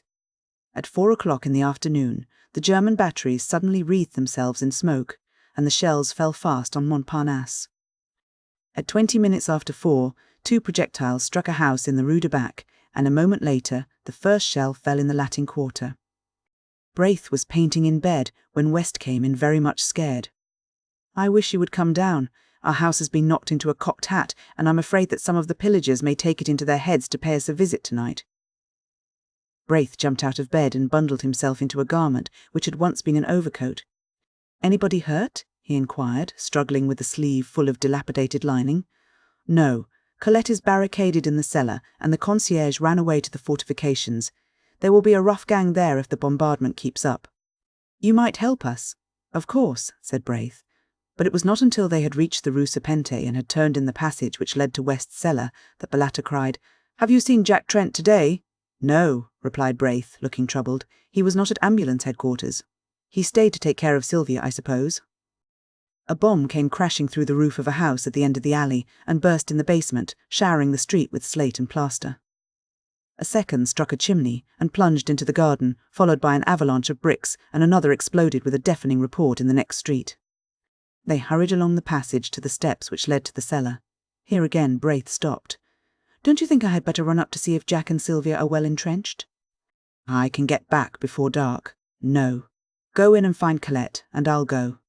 No, let me go. There's no danger." "I know it," replied West calmly, and dragging Braith into the alley, pointed to the cellar steps. The iron door was barred. "Colette! Colette!" he called. The door swung inward, and the girls sprang up the stairs to meet them. At that instant, Braith, glancing behind him, gave a startled cry, and pushing the two before him into the cellar, jumped down after them and slammed the iron door. A few seconds later, a heavy jar from the outside shook the hinges. "They are here," muttered West, very pale. "That door," observed Colette calmly, "will hold forever." Braith examined the low iron structure, now trembling with the blows rained on it from without. West glanced anxiously at Colette, who displayed no agitation, and this comforted him. "I don't believe they will spend much time here," said Braith. "They only rummage in cellars for spirits, I imagine, unless they hear that valuables are buried there." "But surely nothing is buried here," exclaimed Braith uneasily. "Unfortunately there is," growled West. "That miserly landlord of mine—" A crash from the outside, followed by a yell, cut him short, then blow after blow shook the doors, until there came a sharp snap, a clinking of metal, and a triangular bit of iron fell inwards, leaving a hole through which struggled a ray of light. Instantly West knelt, and shoving his revolver through the aperture, fired every cartridge. For a moment the alley resounded with the racket of the revolver, then absolute silence followed. Presently a single questioning blow fell upon the door, and a moment later another, and then a sudden crack zigzagged across the iron plate. "Here," said West, seizing Colette by the wrist. "You follow me, Braith." And he ran swiftly toward a circular spot of light at the further end of the cellar. The spot of light came from a barred man, hole above. West motioned Braith to mount on his shoulders. "Push it over, you must!" With little effort, Braith lifted the barred cover, scrambled out on his stomach, and easily raised Colette from West's shoulders. "Quick, old chap," cried the latter. Braith twisted his legs around a fence chain and leaned down again. The cellar was flooded with a yellow light, and the air reeked with the stench of petroleum torches. The iron door still held, but a whole plate of metal was gone, and now as they looked a figure came creeping through holding a torch. "Quick," whispered Braith. "Jump." And West hung dangling until Colette grasped him by the collar and he was dragged out. Then her nerves gave way and she wept hysterically, but West threw his arm around her and led her across the gardens into the next street, where Braith, after replacing the manhole cover and piling some stone slabs from the wall over it, rejoined them. It was almost dark. They hurried through the street, now only lighted by burning buildings or the swift glare of the shells. They gave wide berth to the fires, but at a distance saw the flitting forms of pillagers among the debris. Sometimes they passed a female fury crazed with drink shrieking anathemas upon the world, or some slouching lout whose blackened face and hands betrayed his share in the work of destruction. At last they reached the Seine and passed the bridge, and then Braith said, "I must go back. I am not sure of Jack and Sylvia." As he spoke, he made way for a crowd which came trampling across the bridge and along the river wall by the d'Orsay barracks. In the midst of it West caught the measured tread of a platoon. A lantern passed, a file of bayonets, then another lantern which glimmered on a deathly face behind, and Colette gasped, "Hartmann!" and he was gone. They peered fearfully across the embankment, holding their breath. There was a shuffle of feet on the quay, and the gate of the barracks slammed.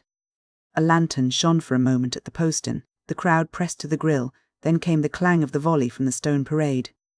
One by one, the petroleum torches flared up along the embankment, and now the whole square was in motion. Down from the Champs, Élysées, and across the Place de la Concorde straggled the fragments of the battle, a company here and a mob there. I poured in from every street, followed by women and children, and a great murmur, borne on the icy wind, swept through the Arc de Triomphe and down the dark avenue. Perdus! Perdus! A ragged end of a battalion was pressing past, the spectre of annihilation. West groaned. Then a figure sprang from the shadowy ranks and called West's name, and when he saw it was Trent, he cried out. Trent seized him, white with terror. "Sylvia?" West stared speechless, but Colette moaned, "Oh, Sylvia! Sylvia! And they are shelling the quarter!" "Trent!" shouted Braith, but he was gone, and they could not overtake him. The bombardment ceased as Trent crossed the boulevard Saint-Germain, but the entrance to the Rue de Seine was blocked by a heap of smoking bricks. Everywhere the shells had torn great holes in the pavement. The café was a wreck of splinters and glass. The bookstore tottered, ripped from roof to basement, and the little bakery, long since closed, bulged outward above a mass of slate and tin. He climbed over the steaming bricks and hurried into the Rue de Tournon. On the corner, a fire blazed, lighting up his own street, and on the bank wall, beneath a shattered gas lamp, a child was writing with a bit of cinder. "Here, FELLTH first shell." The letters stared him in the face. The rat-killer finished and stepped back to view his work, but catching sight of Trent's bayonet, screamed and fled, and as Trent staggered across the shattered street, from holes and crannies in the ruins, fierce women fled from their work of pillage, cursing him. At first he could not find his house, for the tears blinded him, but he felt along the wall and reached the door. A lantern burned in the concierge's lodge, and the old man lay dead beside it. Faint with fright, he leaned a moment on his rifle, then, snatching the lantern, sprang up the stairs. He tried to call, but his tongue hardly moved. On the second floor he saw plaster on the stairway, and on the third the floor was torn, and the concierge lay in a pool of blood across the landing. The next floor was his, theirs. The door hung from its hinges, the walls gaped. He crept in and sank down by the bed, and there 2 arms were flung around his neck, and a tear-stained face sought his own. "Sylvia! Oh, Jack! Jack! Jack! Jack!" From the tumbled pillow beside them a child wailed. "They brought it. It is mine," she sobbed. "Ours," he whispered, with his arms around them both. Then from the stairs below came Braith's anxious voice. "Trent, is all well?" "TH Street, OFOURLA, DYOF, THE Fields, et tous les jours passés dans la tristesse nous sont comptés comme des jours heureux." I. The street is not fashionable, neither is it shabby. It is a pariah among streets, a street without a quarter. It is generally understood to lie outside the pale of the aristocratic Avenue de l'Observatoire. The students of the Montparnasse quarter consider it swell, and will have none of it. The Latin quarter, from the Luxembourg, its northern frontier, sneers at its respectability and regards with disfavour the correctly costumed students who haunt it. Few strangers go into it. At times, however, the Latin Quarter students use it as a thoroughfare between the Rue de Rennes and the Bullier, but except for that and the weekly afternoon visits of parents and guardians to the convent near the Rue Vavin, the street of Our Lady of the Fields is as quiet as the Passy Boulevard. Perhaps the most respectable portion lies between the Rue de la Grande Chaumière and the Rue Vavin. At least this was the conclusion arrived at by the Reverend Joel Byram as he rambled through it with Hastings in charge. To Hastings the street looked pleasant in the bright June weather, and he had begun to hope for its selection when the Reverend Byram shied violently at the cross on the convent opposite. "Jesuits," he muttered. "Well," said Hastings wearily, "I imagine we won't find anything better.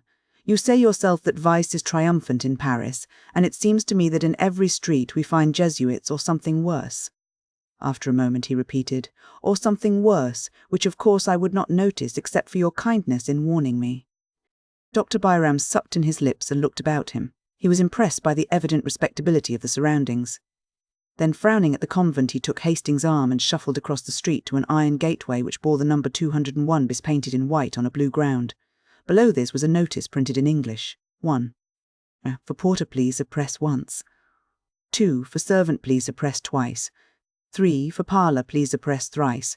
Hastings touched the electric button 3 times, and they were ushered through the garden and into the parlour by a trim maid. The dining-room door just beyond was open, and from the table in plain view a stout woman hastily arose and came toward them. Hastings caught a glimpse of a young man, with a big head, and several snuffy old gentlemen at breakfast, before the door closed and the stout woman waddled into the room, bringing with her an aroma of coffee and a black poodle. "It is a pleasure to receive," she cried. "Monsieur is English, no?" "American?" "Of course. My pension at ease for Americans, Sir Tout. Here all spike English, c'est-à-dire they personnel, they servants do spike, plus ou moins a little. I am happy to have you come pensionnaires."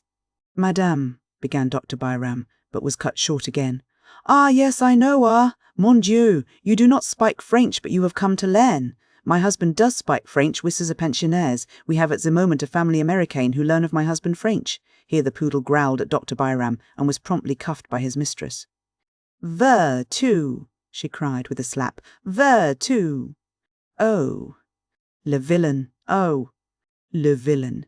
Mais, madame," said Hastings, smiling, "il n'a pas l'air très féroce." The poodle fled, and his mistress cried, "Ah, the accent charming. He does spike already French like a Parisian young gentleman." Then Dr. Byram managed to get in a word or two and gathered more or less information with regard to prices. "It is a pension sérieux. My clientele is of the best. Indeed, a pension de famille where one is at home." Then they went upstairs to examine Hastings' future quarters, test the bed springs, and arrange for the weekly towel allowance. Dr. Byram appeared satisfied.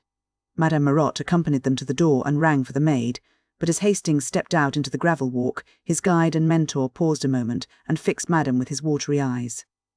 "You understand," he said, "that he is a youth of most careful bringing up, and his character and morals are without a stain. He is young and has never been abroad, never even seen a large city, and his parents have requested me, as an old family friend living in Paris, to see that he is placed under good influences. He is to study art, but on no account would his parents wish him to live in the Latin Quarter if they knew of the immorality which is rife there." A sound like the click of a latch interrupted him, and he raised his eyes, but not in time to see the maid slap the big-headed young man behind the parlour door. Madame coughed, cast a deadly glance behind her, and then beamed on Dr. Byram. "It is well that he come here. The pension more serious, il n'en existe pas, it is not any," she announced with conviction. So, as there was nothing more to add, Dr. Byram joined Hastings at the gate. "I trust," he said, eyeing the convent, "that you will make no acquaintances among Jesuits." Hastings looked at the convent until a pretty girl passed before the grey facade, and then he looked at her. A young fellow with a paint-box and canvas came swinging along, stopped before the pretty girl, said something during a brief but vigorous handshake at which they both laughed, and he went his way, calling back, "A demain, Valentine." As in the same breath she cried, "A demain." Valentine, thought Hastings, what a quaint name. And he started to follow the Reverend Joel Byram, who was shuffling towards the nearest tramway station. Aye. "And you are pleased with Paris, Monsieur Estaing?" demanded Madame Marotte the next morning, as Hastings came into the breakfast room of the pension, rosy from his plunge in the limited bath above. "I am sure I shall like it," he replied, wondering at his own depression of spirits. The maid brought him coffee and rolls.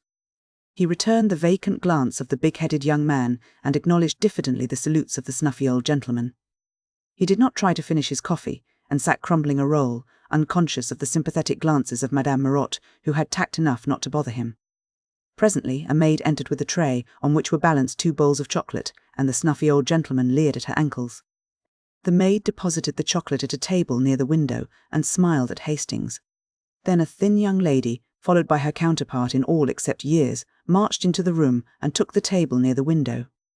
They were evidently American, but Hastings, if he expected any sign of recognition, was disappointed. To be ignored by compatriots intensified his depression. He fumbled with his knife and looked at his plate. The thin young lady was talkative enough.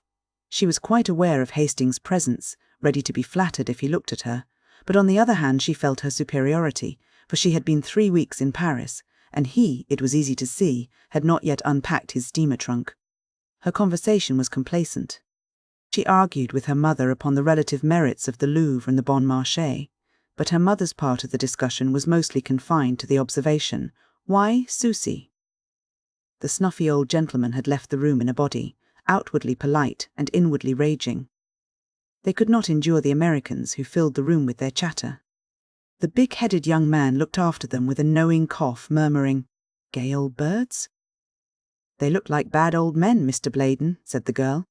To this Mr. Bladen smiled and said, "They've had their day," in a tone which implied that he was now having his. "And that's why they all have baggy eyes," cried the girl. "I think it's a shame for young gentlemen." "Why, Susie?" said the mother, and the conversation lagged. After a while, Mr. Bladen threw down the petite journal, which he daily studied at the expense of the house, and turning to Hastings, started to make himself agreeable. He began by saying, "I see you are American." To this brilliant and original opening, Hastings, deadly homesick, replied gratefully, and the conversation was judiciously nourished by observations from Miss Susie Byng, distinctly addressed to Mr. Bladen. In the course of events, Miss Susie, forgetting to address herself exclusively to Mr. Bladen, and Hastings replying to her general question, the entente cordiale was established, and Susie and her mother extended a protectorate over what was clearly neutral territory. "Mr. Hastings, you must not desert the pension every evening as Mr. Bladen does. Paris is an awful place for young gentlemen, and Mr. Bladen is a horrid cynic." Mr. Bladen looked gratified. Hastings answered, "I shall be at the studio all day, and I imagine I shall be glad enough to come back at night." Mr. Bladen, who, at a salary of $15 a week, acted as agent for the Pewley Manufacturing Company of Troy, N.Y., smiled a sceptical smile and withdrew to keep an appointment with a customer on the Boulevard Magenta. Hastings walked into the garden with Mrs. Byng and Susie, and, at their invitation, sat down in the shade before the iron gate. The chestnut trees still bore their fragrant spikes of pink and white, and the bees hummed among the roses trellised on the white-walled house. A faint freshness was in the air. The watering carts moved up and down the street, and a clear stream bubbled over the spotless gutters of the Rue de la Grande Chaumière. The sparrows were merry along the curbstones, taking bath after bath in the water and ruffling their feathers with delight. In a walled garden across the street, a pair of blackbirds whistled among the almond trees. Hastings swallowed the lump in his throat, for the song of the birds and the ripple of water in a Paris gutter brought back to him the sunny meadows of Millbrook. "That's a blackbird," observed Miss Byng. "See him there on the bush with pink blossoms. He's all black except his bill, and that looks as if it had been dipped in an omelette, as some Frenchman says." "Why, Susie?" said Mrs. Byng. "That garden belongs to a studio inhabited by 2 Americans," continued the girl serenely, "and I often see them pass. They seem to need a great many models, mostly young and feminine." "Why, Susie?" "Perhaps they prefer painting that kind. But I don't see why they should invite 5, with 3 more young gentlemen, and all get into 2 cabs and drive away singing. This street," she continued, "is dull. There is nothing to see except the garden and a glimpse of the Boulevard Montparnasse through the Rue de la Grande Chaumière. No one ever passes, except a policeman.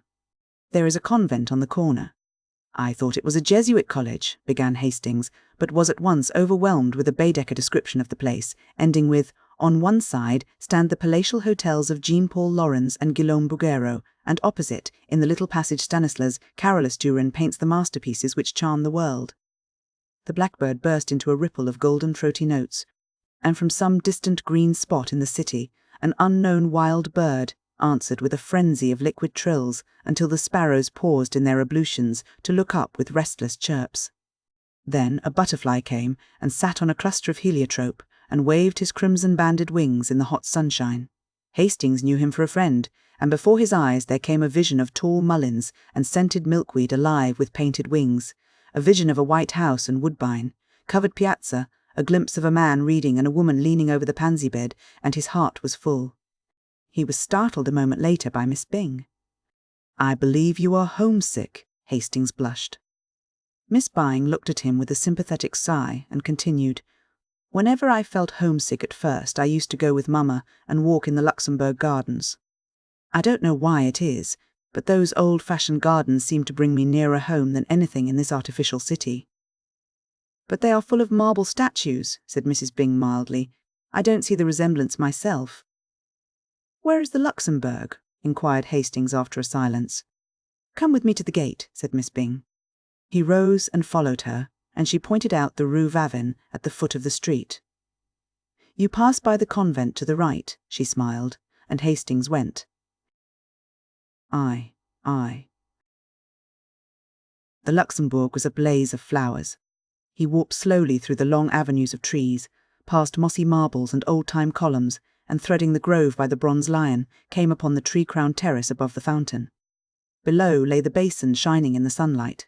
Flowering almonds encircled the terrace, and, in a greater spiral, groves of chestnuts wound in and out and down among the moist thickets by the western palace wing.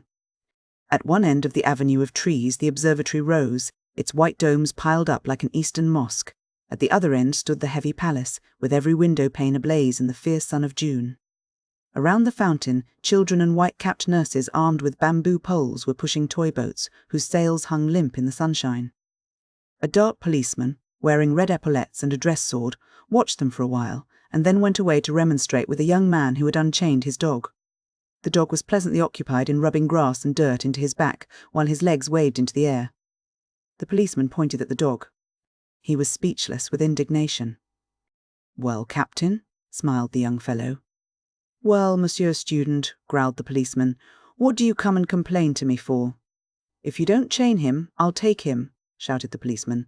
"What's that to me, mon capitaine?" "What? Isn't that bulldog yours?" "If it was, don't you suppose I'd chain him?" The officer glared for a moment in silence, then deciding that as he was a student he was wicked, grabbed at the dog, who promptly dodged. Around and around the flower beds they raced, and when the officer came too near for comfort, the bulldog cut across a flower bed, which perhaps was not playing fair. The young man was amused, and the dog also seemed to enjoy the exercise. The policeman noticed this, and decided to strike at the fountainhead of the evil. He stormed up to the student and said, "As the owner of this public nuisance, I arrest you." "But," objected the other, "I disclaim the dog." That was a poser. It was useless to attempt to catch the dog until 3 gardeners lent a hand, but then the dog simply ran away and disappeared in the Rue de Medici. The policeman shambled off to find consolation among the white-capped nurses, and the student, looking at his watch, stood up yawning. Then catching sight of Hastings, he smiled and bowed. Hastings walked over to the marble, laughing. "Why, Clifford," he said, "I didn't recognize you." "It's my moustache," sighed the other. "I sacrificed it to humour a whim of a friend." "What do you think of my dog?" "Then he is yours," cried Hastings. "Of course. It's a pleasant change for him, this playing tag with policemen, but he is known now and I'll have to stop it. He's gone home. He always does when the gardeners take a hand. It's a pity, he's fond of rolling on lawns." Then they chatted for a moment of Hastings' prospects, and Clifford politely offered to stand his sponsor at the studio. "You see, old Tabby, Dr. Byram, told me about you before I met you," explained Clifford, "and Elliot and I will be glad to do anything we can."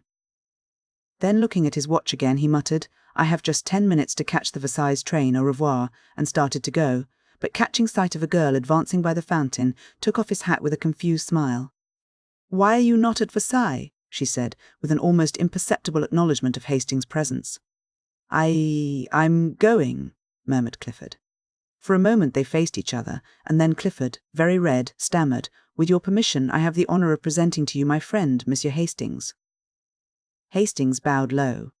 She smiled very sweetly, but there was something of malice in the quiet inclination of her small Parisienne head. "I could have wished," she said, "that Monsieur Clifford might spare me more time when he brings with him so charming an American." Must I go, Valentine?" began Clifford. "Certainly," she replied. Clifford took his leave with very bad grace, wincing when she added, "And give my dearest love to Cecile." As he disappeared in the Rue d'Assas, the girl turned as if to go, but then suddenly remembering Hastings, looked at him and shook her head. "Monsieur Clifford is so perfectly harebrained," she smiled. "It is embarrassing sometimes.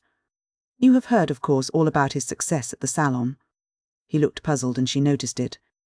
"You have been to the Salon, of course." "Why, no," he answered. "I only arrived in Paris 3 days ago." She seemed to pay little heed to his explanation, but continued. "Nobody imagined he had the energy to do anything good, but on varnishing day the Salon was astonished by the entrance of Monsieur Clifford, who strolled about as bland as you please with an orchid in his buttonhole. And a beautiful picture on the line." She smiled to herself at the reminiscence, and looked at the fountain.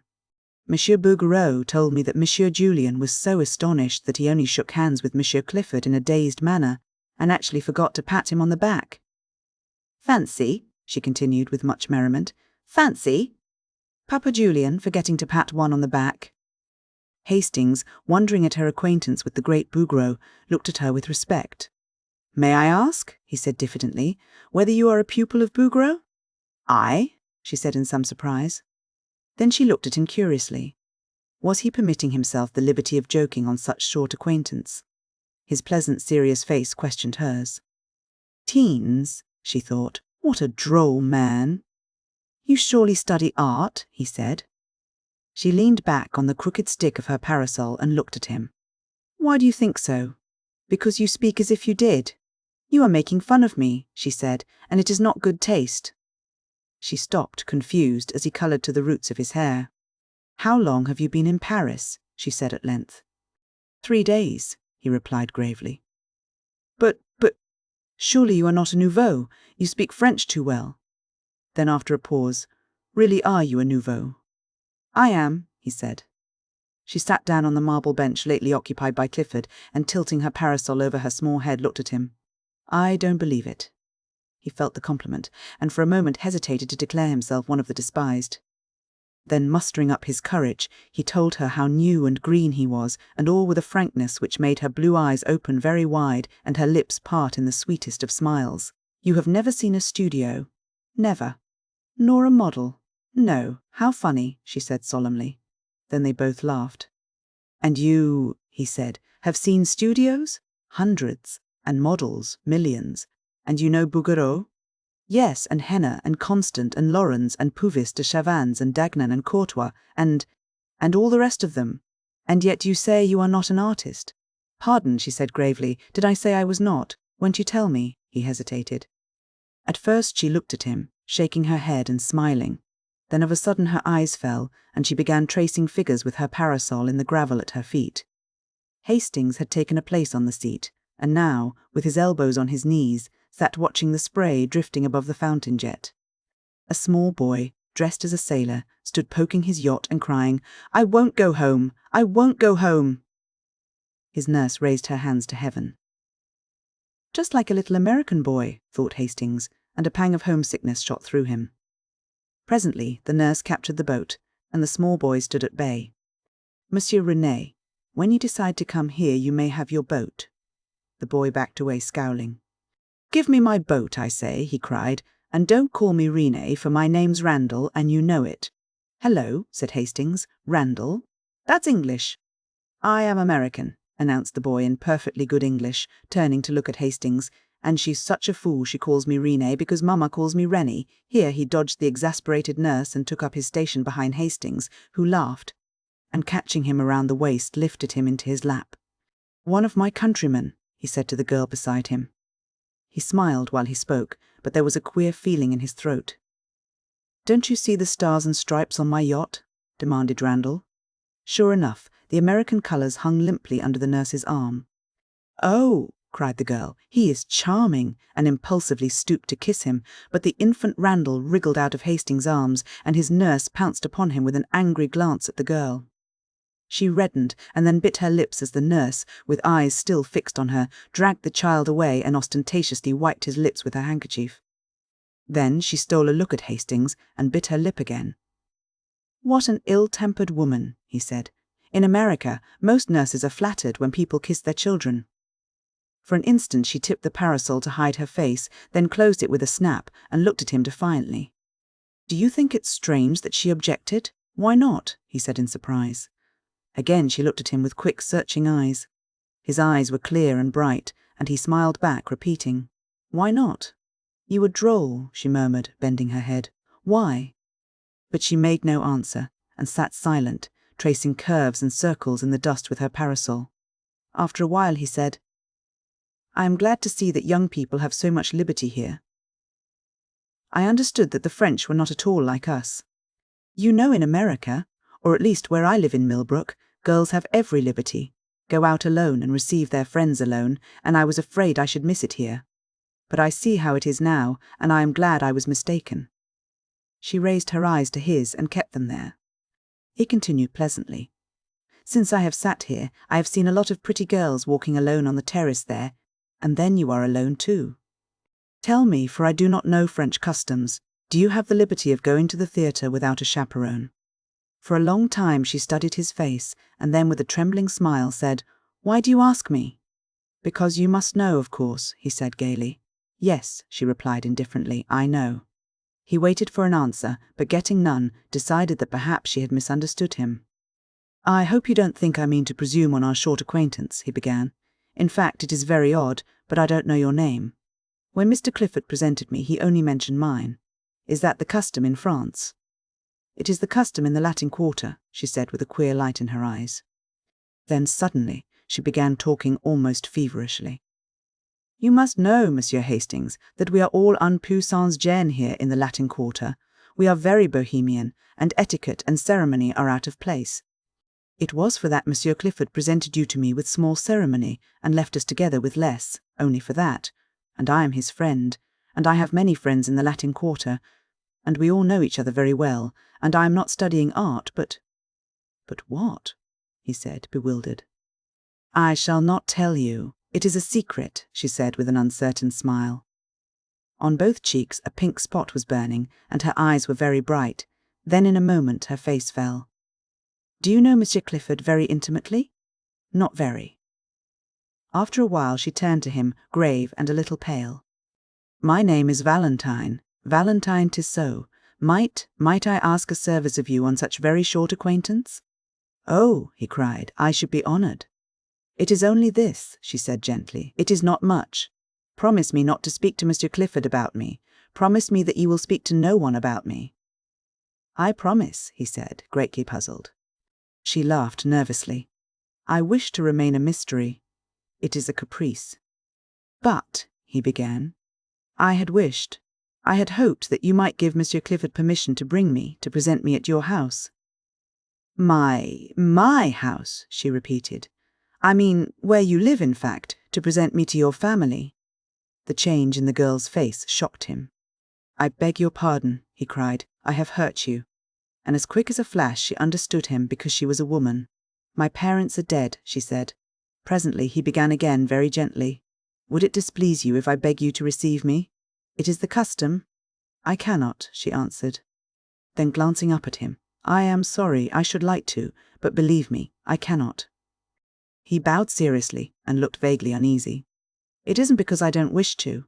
I like you. You are very kind to me. Kind, he cried, surprised and puzzled. I like you, she said slowly, and we will see each other sometimes if you will. At friends' houses. No, not at friends' houses. Where? Here, she said with defiant eyes. Why, he cried, in Paris you are much more liberal in your views than we are. She looked at him curiously. Yes, we are very bohemian.